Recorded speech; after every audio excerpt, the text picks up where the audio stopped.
आपके जीवन में प्रॉब्लम्स होंगे, आप अंधेपन में होगे, आत्मिक अंधापन होगा, शारीरिक अंधापन होगा, उससे छुटकारा पाने के लिए आप मेहनत करोगे। लेकिन एक बार अगर आप यीशु को पुकारते हो तो आपके जीवन में क्या घटने वाला है। तब यीशु मसीह ने किसी को कहा कि उस व्यक्ति को बुलाओ।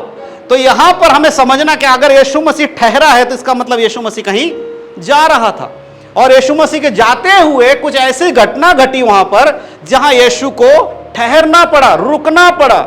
आज बहुत सारे लोग चर्च में अपने जीवन की प्रॉब्लम्स से छुटकारा मांग रहे होते, लेकिन यीशु मसीह को कोई नहीं पुकार रहा होता है। मेरे जीवन में ये नहीं होना चाहिए, मेरे जीवन में ये गड़बड़ है, मेरे जीवन में ये सही हो जाना चाहिए, लेकिन कोई ये नहीं कर रहा, प्रभु तू मेरे जीवन में आ तो सब कुछ सही हो जाएगा।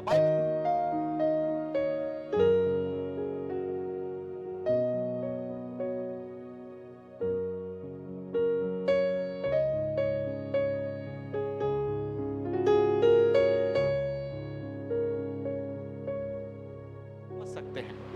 आज हम बात करने वाले हैं विश्वास के ऊपर। किसके ऊपर बात करेंगे?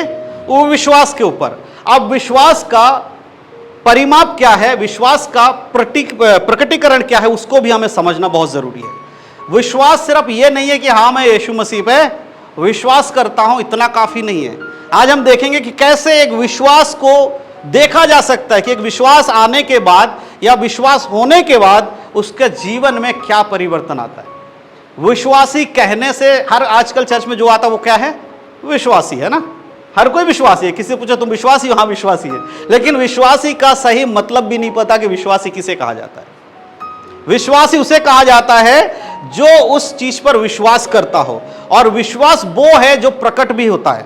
विश्वास के कारण ही आपके काम भी विश्वास के जैसे दिखाई देते हैं। एक वचन निकालिएगा, मरकुस की किताब और उसका 10 अध्याय 49 से जरा पढ़िए। 10 का 49, 10:49। हाँ, तब यीशु ने ठहर कर कहा, उसे बुलाओ। पर लोगों ने उसे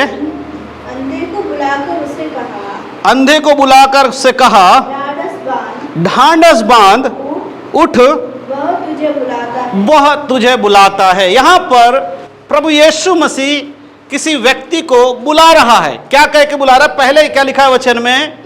तब यीशु ने ठहर कर, क्या करा? ठहर कर। अब यीशु मसीह कहीं पे रुका, तब यीशु मसीह ने किसी को कहा कि उस व्यक्ति को बुलाओ। तो यहां पर हमें समझना कि अगर यीशु मसीह ठहरा है तो इसका मतलब यीशु मसीह कहीं जा रहा था, और यीशु मसीह के जाते हुए कुछ ऐसी घटना घटी वहां पर जहां यीशु को ठहरना पड़ा, रुकना पड़ा, और रुककर बोलना पड़ा कि उसे बुलाओ। हालेलुया। और उसके आगे कहता है कि वो लोग जो यीशु के साथ थे वो गए उसके पास और उससे कहा, ढांढस बांध, यीशु तुझे बुला रहा है। हालेलुया। यहां विश्वास की बात आज हम करने वाले कि विश्वास कैसा होना चाहिए। ये व्यक्ति कौन है जो यीशु मसीह को बुला रहा है, और ये व्यक्ति कौन है जिसके लिए यीशु मसीह रुक गया है, ठहर गया है ना। इसके लिए पढ़िए उसके 46 आयत को पढ़िए, जरा 46 को पढ़िए। वे यरीहो में आए, और जब वे और उसके चेले और एक बड़ी भीड़ यरीहो से निकलती थी, तब तिमाई का पुत्र बर्तिमाई, एक अंधा भिखारी सड़क के किनारे बैठा था। हालेलुया।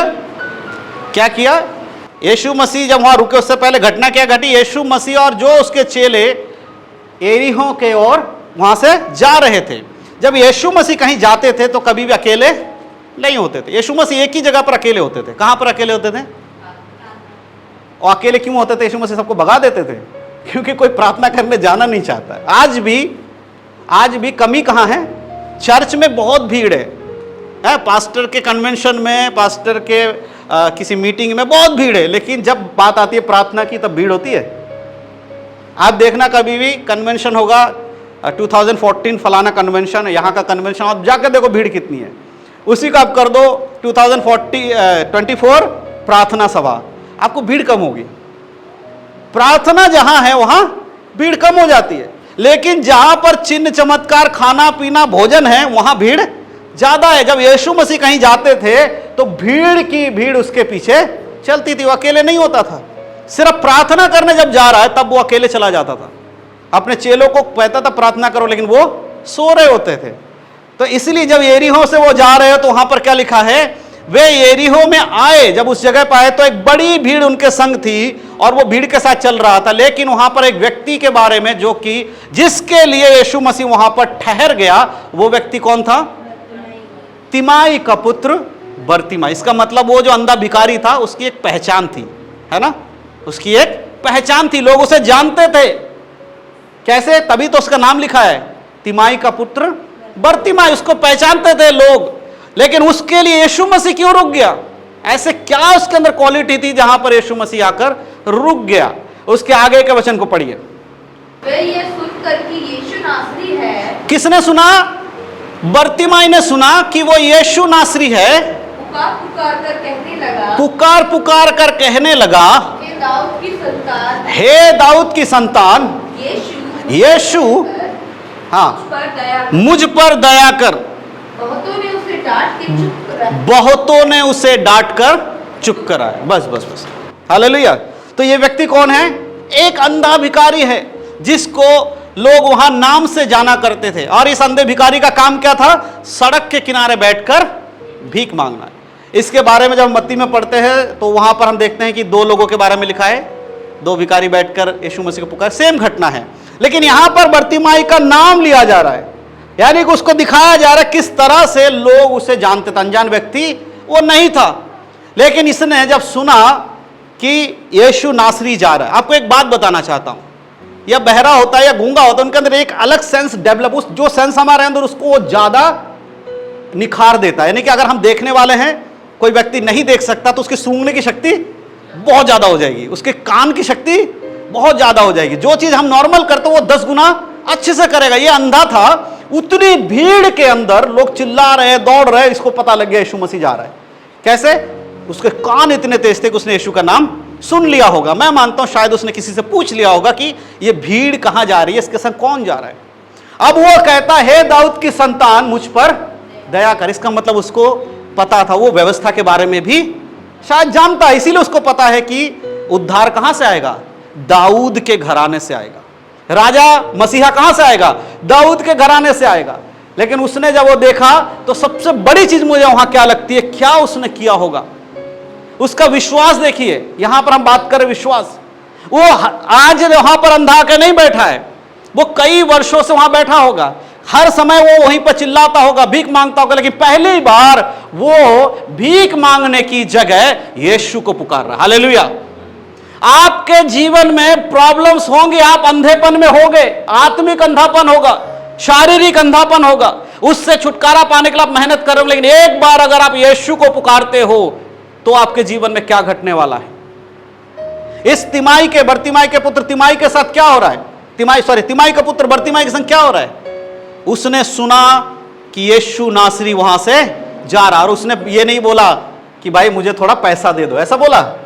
उसने पुकार पुकार कर कहा, हे दाऊद की संतान मुझ पर दया कर।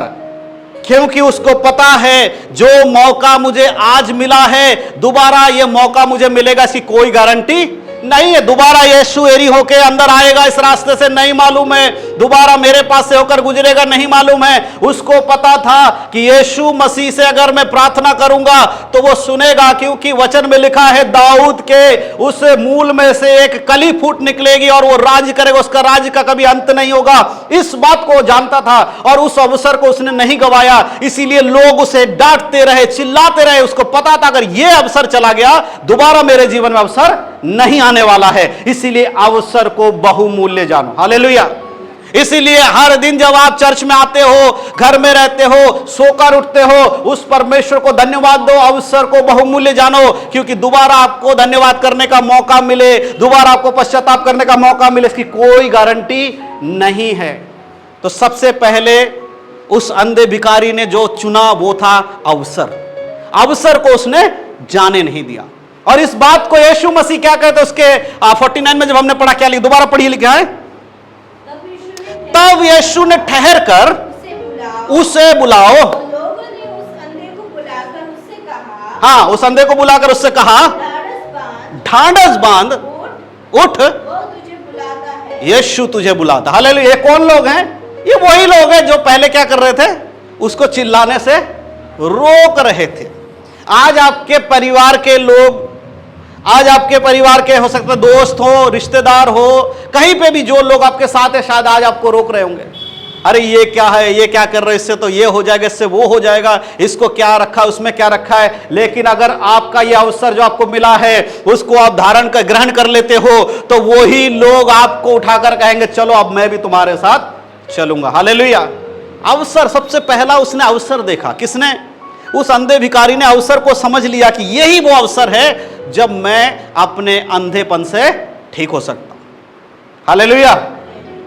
आज आपको देखना है कि आपके जीवन में जो अवसर मिला है उसका आपने क्या इस्तेमाल किया।